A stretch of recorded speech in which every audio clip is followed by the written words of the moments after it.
This is the kind of cocktail that makes me fall back in love with tiki drinks every time I try it. This week, let me show you how to make a Port Light.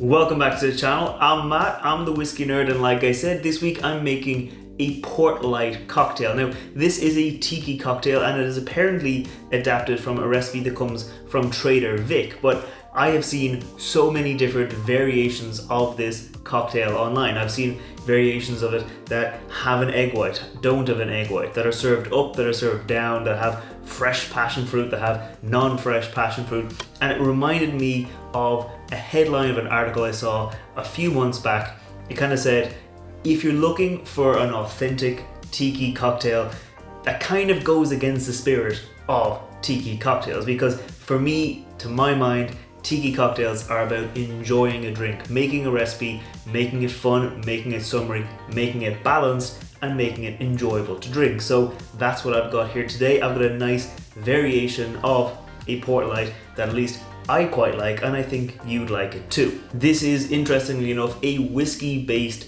tiki cocktail, but whereas originally they might have used bourbon for this cocktail, I'm opting for this whiskey. This is the Two Stacks Blender's Cut Apricot Brandy finished whiskey. It is a very, very nice whiskey. Comes in with a lot of spice, so it's gonna have a lot of those kind of reminiscent notes of a bourbon, but that apricot brandy has given it a great finish and added a lot of fruitiness to the whiskey. It also comes in at 63% alcohol, so it is quite punchy, delivers a lot of weight into the cocktail, and I think it balances out really well with the rest of the ingredients, because we're going to be using a little bit of grenadine and a little bit of honey syrup to add some sweetness. We're going to be using a bit of an egg white to round it out and kind of soften up some of those sharp edges, and we'll be using some lemon juice and some fresh passion fruit to really add a nice fruity element to this whiskey and really give us a very tasty drink.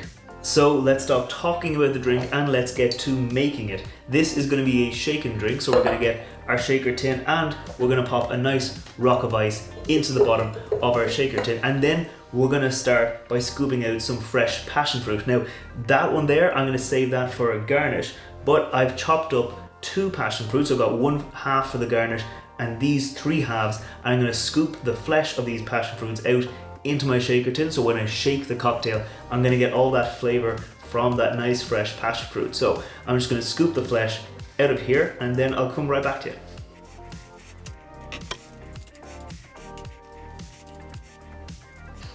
Now you could use, if you wanted, you could use a passion fruit syrup, and a lot of the recipes online do call for a passion fruit syrup, but I always say use freshly squeezed lemon juice when you can. So if you can, use some fresh passion fruit, because that does give you just that extra layer of flavor, extra layer of bright, fresh notes into your cocktail. Speaking of freshness, we're going to now go in with our lemon juice. So we're going to go in with 30 ml or 1 ounce of freshly squeezed lemon juice, and that's going to give us a really nice base of round, kind of sharp sweetness to the cocktail, and it's going to make it very, very nice. Next up, we're going to go in with 10 ml of grenadine. So I'm just going to pour in 10 ml of grenadine and 20 ml of honey syrup. This is a very nice honey syrup. It's 2 parts honey, 1 part water, and that's going to give us a lot of extra kind of sweetness and richness to the cocktail without kind of being overly sweet. So that there is 20 ml honey syrup, 10 ml of grenadine, up to the 30 ml marker in our measuring glass, and then it's going to be 1/2 ounce or 15 ml of an egg white. So 1 egg white, normally if it's a big egg, gives you about 30 ml, gives you about 1 ounce. So I've already separated out 1/2 an egg white, so I didn't actually need to pour that. Just pour that in there. That there was 15 ml or 1/2 of an egg white. Lastly, we're going to go in with our whiskey. Now this is a very strong whiskey. Like I said, it comes in at 63.2% alcohol. So whereas normally for a sour, I'd go in with 2 parts whiskey, I'd go in with 60 ml or 2 ounces of whiskey. Because this is so high proof, I'm going to go in with 1.5 ounces or 45 ml, because that'll end up giving us about the same amount of alcohol as you would if you went in with 60 ml or 2 ounces of like a bourbon or a whiskey at 40 or 45%. So we're going to go in with 1.5 ounces into there, just like that.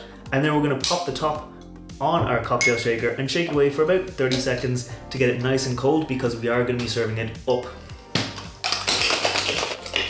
Okay, I think that is nicely chilled, so we're gonna pop the top off our cocktail shaker and we're gonna get ready to strain it out. We're gonna be serving it, like I said, up in a nice coupe glass. So we're gonna get our Hawthorne strainer and we're gonna get our fine strainer, because we don't want those seeds from the passion fruit to get into our cocktail and ruin the presentation, because since we use that egg white, we should have a nice kind of foamy head on the top of our cocktail. Just gonna pour it out, nice and simple. Okay, and I can see from my fine strainer that I've caught a lot of the passion fruit pulp, and I can see there's a lot more of that passion fruit pulp. So definitely, if you're making this cocktail with fresh passion fruit, make sure you have a double strainer, otherwise that's all gonna go into your glass. It's gonna ruin your cocktail. But for a garnish, like I said, we're gonna get that last little half of passion fruit, drop it in, just like that, brings it to the top, and that right there is a port light. Now real quick before I taste this, if you're new here, scroll down, hit that thumbs up button, hit that subscribe button. I put out cocktail recipes featuring whiskey on Fridays. I put out whiskey reviews on Wednesday. So if you want to see more, make sure you hit subscribe. And while you're down there, let me know what kind of cocktail you'd like to see me make in future. But for now, let's taste this. I wasn't kidding when I said this is the kind of drink that makes me fall back in love with tiki cocktails, because it is a very nice cocktail and it is one of the few enough tiki cocktails that calls for whiskey. Now, as you might have guessed from the channel, I am fond of whiskey. So when I find a tiki cocktail that calls for whiskey but is still balanced and enjoyable and fresh and fun, I really like it. And I think this is a very balanced, fresh, enjoyable and fun cocktail. It's really fruity up front, because obviously you got that passion fruit half sitting up top there, giving you that aroma as you bring it up. But then when you taste it, you get the sugary kind of flavor from the honey and the grenadine mixing really well against that sweet kind of tart, fresh, vibrant note of the passion fruit, backed up with that lemon juice. And of course, there's a good backbone of whiskey in this cocktail, because like I said, that's a very strong whiskey. If you haven't seen my review of it, there'll be a link down below. I'll probably put a link up there as well to check out that whiskey, because it's very tasty and delivers a lot of fruity notes, kind of apricot, bright, fresh, fruity, sweet notes. So it has this great backbone into the cocktail. And that's kind of all there is to say about this. It's a very nice, very enjoyable drink, and I'm definitely going to keep on enjoying it myself. Let me know down below what your favorite kind of tiki cocktail is, especially tiki cocktails that feature whiskey, and you never know, I might make it in future. But until next time, sláinte.